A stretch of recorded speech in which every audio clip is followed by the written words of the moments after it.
मित्रों, पिछले वीडियो में हमने वर्णन किया था कि किस प्रकार ऋषि गर्गाचार्य ने श्री कृष्ण और बलराम का नामकरण किया। अब आगे आज के इस वीडियो में हम श्री कृष्ण के बाल लीलाओं का वर्णन करेंगे। श्री कृष्ण की बाल लीलाएं इतनी अलौकिक और अद्भुत है कि उनका वर्णन करना अत्यंत कठिन है। फिर भी हम अपनी तरफ से पूरी कोशिश करेंगे कि हम उनकी प्रत्येक छोटी से छोटी बाल लीलाओं का वर्णन कर सके और आपको उनकी प्रत्येक बाल लीलाओं से मंत्र मुक्त कर सके। वीडियो के अंत में आप हमें जरूर बताइएगा कि जो प्रस्तुति हमने की उसके माध्यम से हम श्री कृष्ण की बाल लीलाओं का वर्णन करने में कितना सफल हुए और आपको कितना आनंद आया। अंत में अगर वीडियो में कोई त्रुटि हुई हो तो जरूर बताइएगा ताकि हम इसे सुधार कर सके। वीडियो में आगे बढ़ते हैं। मित्रों, श्री कृष्ण की यह बाल लीलाएं श्रीमद् भगवत पुराण के 10वें स्कंद से लिया गया है। श्री सूत जी राजा परीक्षित से श्री कृष्ण की बाल लीलाओं का वर्णन करते हुए कहते हैं, राजन, कई असुरों का वध करने के पश्चात कुछ दिनों में बलराम और श्याम घुटनों और हाथों के बल बकैया चल चलकर गोकुल में खेलने लगे। दोनों भाई अपने नन्हे नन्हे पांव को गोकुल की कीचड़ में घसीटते हुए चलते। उस समय उनके पांव और कमर के घुंघरू रुनझुन बजने लगते। वह शब्द इतना भला मालूम पड़ता कि वे दोनों स्वयं वह ध्वनि सुनकर खिल उठते।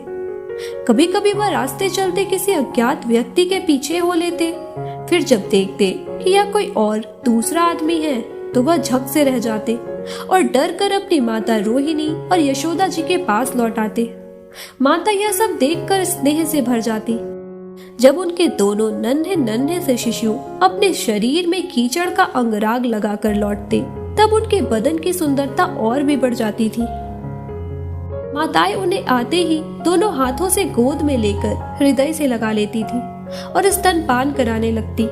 जब वह दूध पीने लगते और बीच बीच में खिलखिलाकर अपनी माता की ओर देखने लगते, तभी उनकी मंद मंद मुस्कान और उनकी छोटी छोटी दंतुलियां और भोला भाला मुख देखकर वह आनंद के समुद्र में डूबने लगती। जब कृष्ण और बलराम दोनों कुछ और बड़े हुए तब वह ब्रज में ऐसी ऐसी बाल लीलाएं करने लगे कि जिन्हें गोपियां देखती ही रह जाती। कन्हैया और बलदाऊ दोनों बड़े ही चंचल और बड़े खिलाड़ी थे।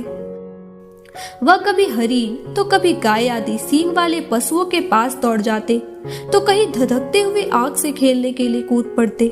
कभी दांत से काटने वाले कुत्तों के पास पहुंच जाते तो कभी आंख बचाकर तलवार उठा लेते तो कभी मोर आदि पक्षियों के पास चले जाते। कभी तालाबों और गड्ढों के पास जल में गिरते पड़ते और कीचड़ में लोट-पोट हो जाते।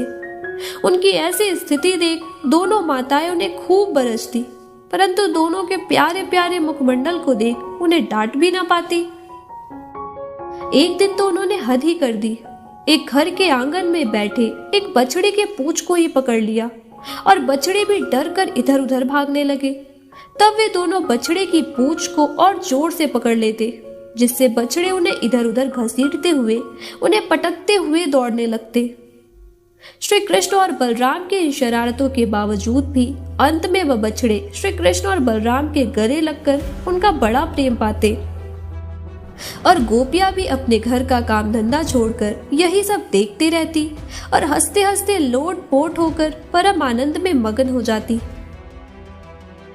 इसके बाद ऋषि सूत जी परीक्षित से कहते हैं, राजन, कुछ दिनों में यशोदा और रोहिणी के लाडले घुटनों का सहारा लिए बिना अनायास ही खड़े होकर गोकुल में चलने फिरने लगे। वह अपनी उम्र के ग्वाल बालों को साथ लेकर व्रज में खेलने निकल पड़ते। बड़े होने के बाद तो वह अपने घर में अनेकों प्रकार की कौतुकमयी लीला करने लगे। एक दिन की बात है, सावले सलोने ब्रज राजकुमार श्री कन्हैया लाल जी अपने सूने घर में स्वयं माखन चुरा रहे थे। उनकी दृष्टि वहां बगल में रखे हुए आईने में बनने वाले उनके अपने प्रतिबिंब पर पड़ी। अब तो वह बहुत डर गए कि यह बालक कौन है जो उन्हें यहाँ माखन चुराते हुए देख रहा है। अब तो वह उनकी मैया से उनकी चोरी की बात कह देगा। वह डर से अपने प्रतिबिंब से बोले, अरे भैया, मेरी मैया से कहियो मत, तू मेरे इस माखन से आधा भाग ले खा ले भैया। तभी वहां यशोदा माता आ जाती है वह दरवाजे के बाहर से अपने लल्ला को देख और उसकी तोतली बोली सुन रही थी। उन्हें बड़ा आश्चर्य हुआ। वे घर के भीतर घुस आई। माता को देखते ही श्री कृष्ण ने झटपट अपने प्रतिबिंब को दिखाकर बात बदल दी और मैया से कहा, मैया मैया, देख यह बालक कौन है? इसने बिल्कुल मेरी जैसी वेशभूषा बना रखी है। यह लोभवश तुम्हारा माखन चुराने के लिए आज घर में घुस आया था। मैं जब उसे मना करता हूँ तो यह मानता ही नहीं, और मैं क्रोध करता हूँ तो यह भी क्रोध करता है। मैया तुम कुछ और मत सोचना, मेरे मन में माखन का तनिक भी लोभ नहीं।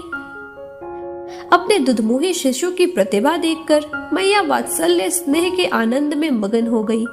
वह कन्हैया से हंसती हुई इठलाती हुई कहती, अच्छा, यह बालक इस घर में चोरी करने घुसा था और तू इसे भगा रहा था?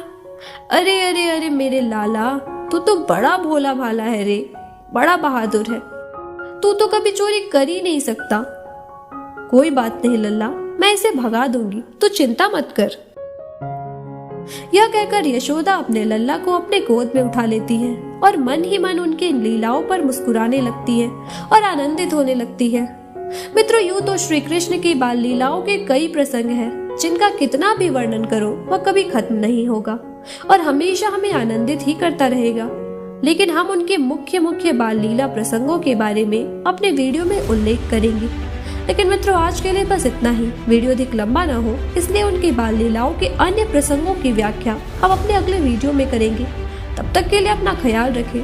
जय श्री कृष्ण। राधे राधे। धन्यवाद।